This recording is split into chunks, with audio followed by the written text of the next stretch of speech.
कश्मीर में धर्मांतरण नहीं होता, कश्मीर में घुसपैठिए नहीं जाते, और कश्मीर में सब हम दो हमारे दो फॉलो कर रहे हैं, जनसंख्या विस्फोट भी नहीं हो रहा है। क्यों?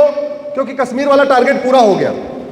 इसलिए कश्मीर में न लव जिहाद है, न लैंड जिहाद है, न धर्मांतरण है, न घुसपैठ है, न जनसंख्या विस्फोट है। किसी कश्मीरी से पता कर लेना, 2-2, 3-3 बच्चे हैं, ज्यादा नहीं है, और 10 बच्चे, 12 बच्चे, 14 बच्चे नहीं है। क्यों? जोर से बोलिए क्यों? क्योंकि टारगेट पूरा हो गया।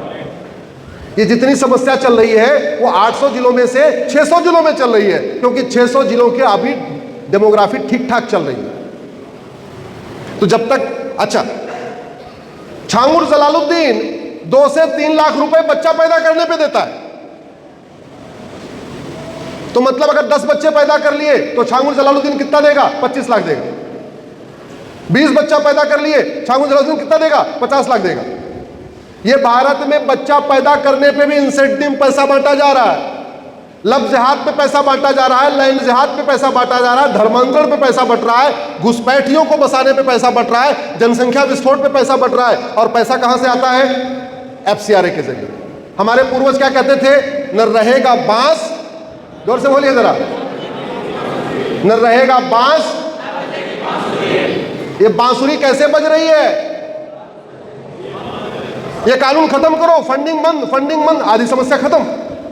और कहां से आ रहा फंडिंग? और फंडिंग आ रही है नशे के कारोबार से। जो भारत में ड्रग स्मगलिंग का कारोबार चल रहा है, इस ड्रग स्मगलिंग के कारोबार का जो 50% उसमें पैसा है, वो केवल और केवल लव जिहाद, लैंड जिहाद, धर्मांतरण, घुसपैठ पे खर्च हो रहा है। इस घटिया कानून के कारण हमारा धन भी जा रहा है, हमारा धर्म भी जा रहा है। पूरा पूरा पंजाब कन्वर्ट कर लिया है लगभग। किसके दम पे? नशा देके। क्यों? क्योंकि बच्चा नशेड़ी हो गया तो कोई फर्क नहीं पड़ता, उसको कन्वर्ट करना आसान होता। और जो नशे से पैसा आ रहा है उससे वापस फंडिंग हो रही है। कोई काम फ्री में नहीं होता, हर काम पैसे में होता है। और धर्मांतरण कराता कौन है? धर्मांतरण हमारे अपने कराते हैं। क्यों? क्योंकि धर्मांतरण सबसे फायदेमंद धंधा बन गया। दलित परिवार में एक गांव में पूरा 100 घर दलित है, उसमें से एक लड़के को छांट लिया, बोले काम करो, तुम इस गांव में कन्वर्ट करना शुरू करो, तुम्हें पर डे, पर परिवार 2 लाख रुपए दूंगा, 3 लाख रुपए दूंगा। चूंकि वो उसी गांव का है, दलितों के बीच में रहता है, आदिवासियों के बीच में रहता है, अब उसको बाकायदा फिक्स हो गया। अब वो ड्राइवर का काम करता, महीने में कितना कमाता? 20,000 रुपए। टीचर बन जाता, महीने में 50,000 रुपए। और कोई काम कर लेता, चार्टर्ड अकाउंटेंट बन जाता मनीष जी के तरीके, तो कितना कमा लेगा?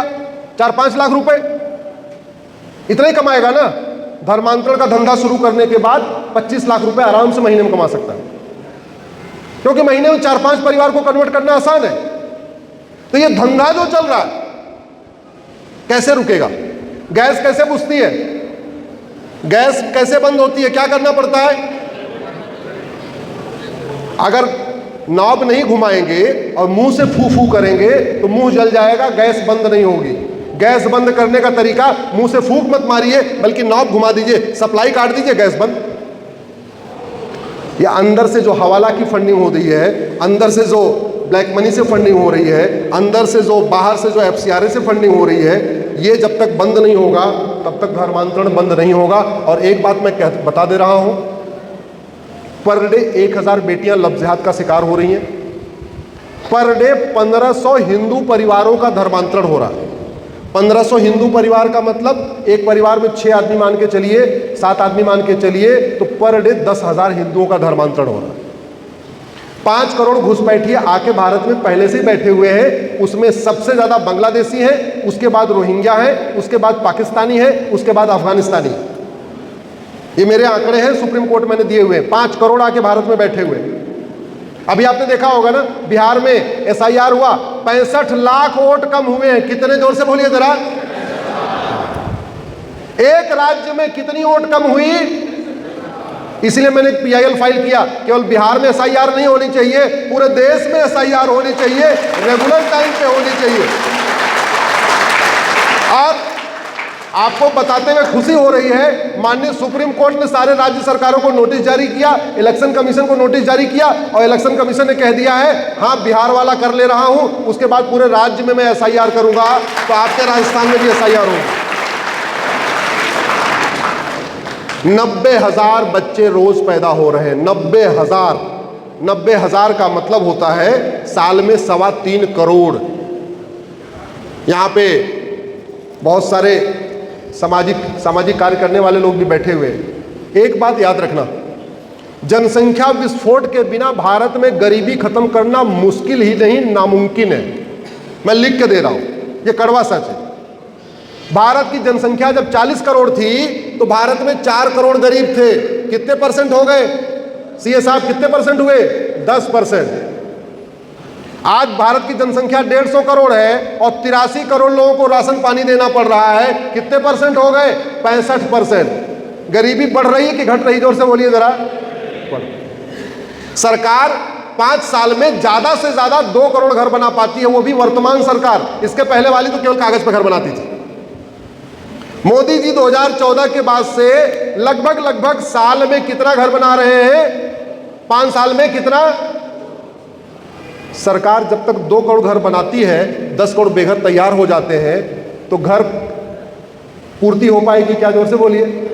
सरकार जब तक 2 करोड़ रोजगार जनरेट करती है, 10 करोड़ बेरोजगार बढ़ जाते हैं, बेरोजगारी खत्म होगी क्या? नहीं। और अगर बेरोजगारी खत्म नहीं होगी तो धर्मांतरण नहीं रुकेगा, क्योंकि वो बाहर से फंडिंग आ रही है, वो बेरोजगारों को पैसा दे दे के उनको कन्वर्ट कर रहे हैं। धर्मांतरण धंधा हो गया। तो धर्मांतरण रोकने के लिए आपको लफ्ज़ रोकने के लिए बहुत सारे काम करने पड़ेंगे। फंडिंग बंद करना पड़ेगा, घुसपैठियों को भगाना पड़ेगा, धर्मांतरण को रोकना पड़ेगा, जनसंख्या विस्फोट को रोकना पड़ेगा। कई सारे ऐसे काम करने पड़ेंगे और करना इसलिए जरूरी है कि जो हमारे पूर्वजों ने नहीं सोचा वो हुआ। राजा रणजीत सिंह जी ने कभी सोचा नहीं था पंजाब बटेगा। बटा कि नहीं बटा? जोर से बोलिए। और जो पंजाब पाकिस्तान में गया वहां से हिंदू खत्म हुए कि नहीं? हमारे पूर्वजों ने कभी सोचा नहीं था कि बंगाल बटेगा। बंगाल बटा कि नहीं बटा? East Bengal, West Bengal. West Bengal हमारे पास है, वहां 70% हिंदू है। जो बंगाल बांग्लादेश बन गया वहां हिंदू बचा है क्या? राजा हरि सिंह ने नहीं सोचा था कश्मीर बटेगा, कश्मीर से हिंदू खत्म होंगे। हुए कि नहीं हुए? और यहाँ बहुत सारे लोग पॉलिटिकल लोग बैठे हैं, तो आप लोगों के लिए कुछ मैं सवाल दे देता हूं, जो आप जाएंगे मिलेंगे तो पूछना। गांधी जी ने देश को आजाद कराया था? अरे भाई कराया था।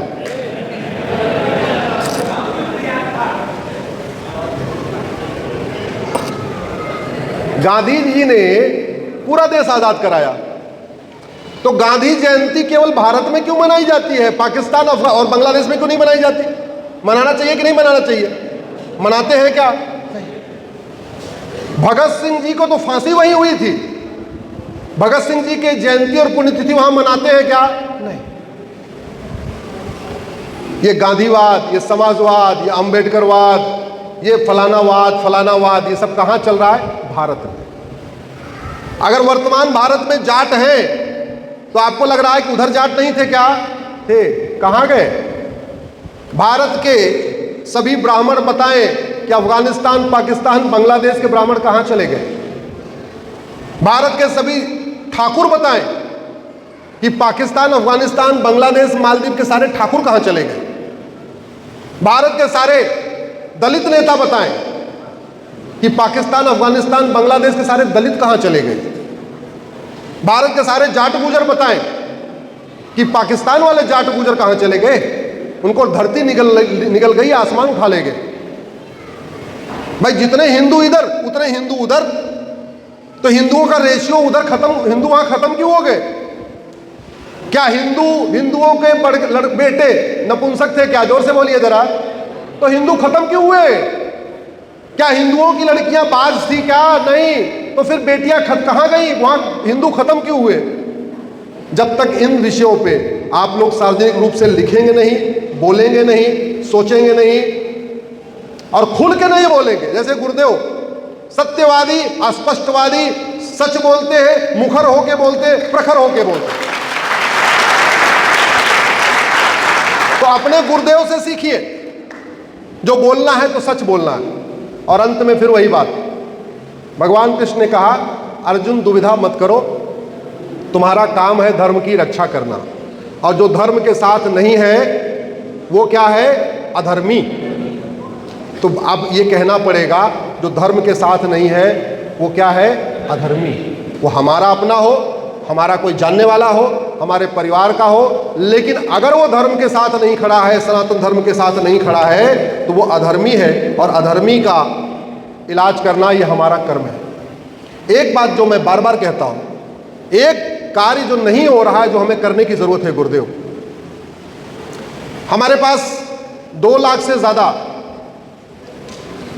साधु सन्यासी हैं, 10,000 से ज्यादा कथावाचक हैं, 10,000 से ज्यादा लगभग मठ मंदिर हैं। अगर हम अपने सारे मठ मंदिर को घर वापसी का सेंटर बना दें और वहां एक टारगेट लेके घर वापसी करना शुरू करें, तो बहुत बड़ा सनातन का कार्य हो जाएगा। अभी सब कुछ हो रहा है, गौशाला चल रही है, यज्ञशाला चल रही है, गुरुकुल चल रहा है, बाकी और चीजें हो रही है, कथा पूजा हो रही है, बाकी सारे कार्य हो रहे हैं, लेकिन वो सारे कार्य वो धर्म की जय हो रहा है। अधर्म का नाश करने का 2 ही तरीका होता है, या तो अधर्मी का नाश करो या अधर्मी को धर्म की तरफ लाओ। अल्टीमेटली है तो सारे के सारे, पहले कोई जाट था, कोई गुजर था, कोई ठाकुर था, कोई ब्राह्मण था, कोई केवट था, कोई हरिजन था, सारे यही तो थे। उनको वापस लाना चाहिए कि नहीं? जोर से बोलिए जरा। उससे भारत सुरक्षित होगा कि नहीं होगा? मैं इसलिए कह रहा हूं, हमें खतरा किससे है? अफजल गुरु कौन था? जोर से बोलिए जरा। अफजल गुरु कौन था? आप लोग एक नया शब्द शुरू करिए आज के बाद बोलना, कन्वर्टेड हिंदू। अफजल गुरु कौन था? कन्हैया लाल को किसने मारा? याकूब मेनन कौन था? अभी 26 बहन बेटियों का सिंदूर किसने उजाड़ा? कन्वर्टेड हिंदू। भारत में जितनी समस्याएं हो रही हैं वो बाबर, हुमायूं, तुगलक, गजनी, गोरी नहीं कर रहे, सारे के सारे कौन कर रहे हैं? आपके पड़ोस में कौन है? सारे के सारे जोर से बोलिए, कौन है? तो जो कन्वर्ट हो गए डर के मारे, भय के मारे, लालच के मारे, किसी भी और तरीके से, उसका एक समाधान क्या है? उनको लाया जाए, उनको बताया जाए कि भैया अभी तुम जो काम कर रहे हो ये धार्मिक कार्य नहीं है। समझाने का तरीका क्या है? ऊपर वाला सबको एक समान मानता है या असमान मानता है? जोर से बोलिए जरा। अगर ऊपर वाला भेदभाव करता तो हिंदू को पेट में 9 महीने रखता और कन्वर्टेड हिंदुओं को या तो 10 महीने रखता या 8 महीने रखता। मां के पेट में सारे एक बराबर हैं कि नहीं? ऊपर वाला अगर मेल फीमेल में भेदभाव करता तो किसी को 9 महीने पेट में रखता, किसी को 10 महीने रखता। मां के पेट में बेटे और बेटी एक ही बराबर रहते हैं, अलग अलग रहते हैं? जोर से बोलिए जरा। ऊपर वाला भेदभाव करता जाति के आधार पे, तो मां के पेट में ब्राह्मण कुछ अलग टाइम पे रहते, क्षत्रिय अलग टाइम तक रहते, वैश्य अलग टाइम पे रहते। कोई भेदभाव किया क्या? नहीं किया। अगर ऊपर वाला भेदभाव नहीं करता और किसी किताब में भेदभाव लिखा हुआ है, तो वो ऊपर वाले की किताब है कि नीचे वाले की? जोर से बोलिए जरा। इसका मतलब कोई फिरकी ले रहा है। ऊपर वाले के नाम पे नीचे वाला अपनी किताब बना के ऊपर वाले के नाम पे अपनी दुकान चला रहा है। इसको एक्सपोज कौन करेगा? जोर से बोलिए जरा। हमें करना पड़ेगा। सोशल मीडिया के जरिए उपयोग करिए, ऐसे सवाल पूछने शुरू करिए। ऊपर वाला न जातिवादी है, ऊपर वाला न भाषावादी है, ऊपर वाला न क्षेत्रवादी है, ऊपर वाला न मजहबी है, ऊपर वाला न पंथवादी है।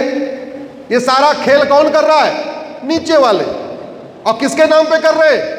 ऊपर वाले। अरे जो किताब वसुधैव कुटुंबकम को नहीं सिखा रही है वो धार्मिक किताब है, अधार्मिक किताब है? जोर से बोलिए जरा।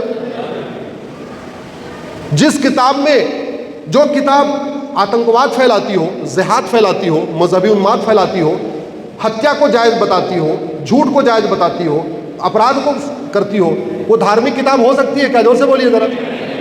इसको लिखना पड़ेगा, इसको बताना पड़ेगा कि सब गड़बड़ हो रहा है, नीचे वाले ऊपर वाले के नाम पे खेल चल रहे हैं। तो सबसे पहली आवश्यकता है कि धर्म को परिभाषित किया जाए। दूसरी आवश्यकता क्या है? स्कूलों में धर्म और रिलीजन के ऊपर कुछ किताब शुरू की जाए। तीसरी आवश्यकता क्या है? मुगल चले गए, मदरसा बंद किया जाए। अंग्रेज चले गए, मिशनरी स्कूल, मॉन्टेसरी स्कूल बंद किया जाए। चौथी आवश्यकता क्या है? पांचवी आवश्यकता क्या है? बाहर की फंडिंग बंद किया जाए। और छठवीं आवश्यकता है, भयबिन होए न प्रीत, सठे साठ्यम समाचरे, भगवान और राम और कृष्ण ने यही कहा था। उसी सिद्धांत के अनुसार हमें नियम कानून बदलना पड़ेगा, जस्टिस विद इन ईयर लागू करना पड़ेगा।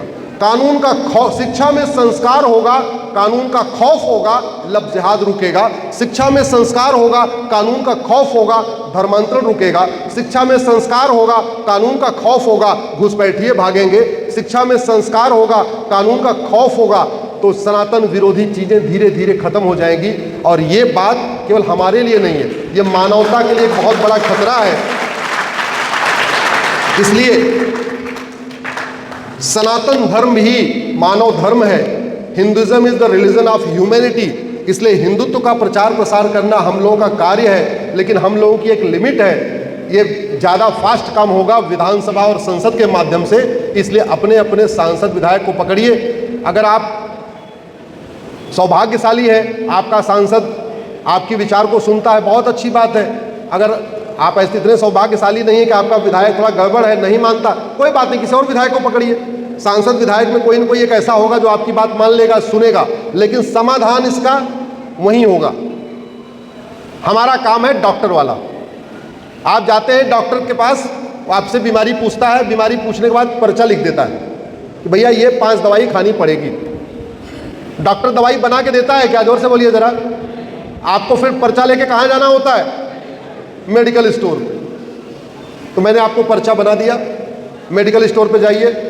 सांसद आपके मेडिकल दवाई बनाने वाले हैं, वो दवाई बनवाएंगे, उन्हीं को पकड़ना पड़ेगा, तभी बीमारी ठीक होगी, नहीं तो नहीं ठीक होगी। आप लोगों ने इतनी देर सुना, मैं आप सबको धन्यवाद देता हूँ। शेष हमारी आपकी मुलाकात सोशल मीडिया के माध्यम से, यूट्यूब, फेसबुक, इंस्टाग्राम के माध्यम से होती रहेगी। एक बार आप लोग खड़े हो जाइए और हमारे पीछे पीछे बोलिए, हमें चाहिए आज़ादी। क्या बोलेंगे?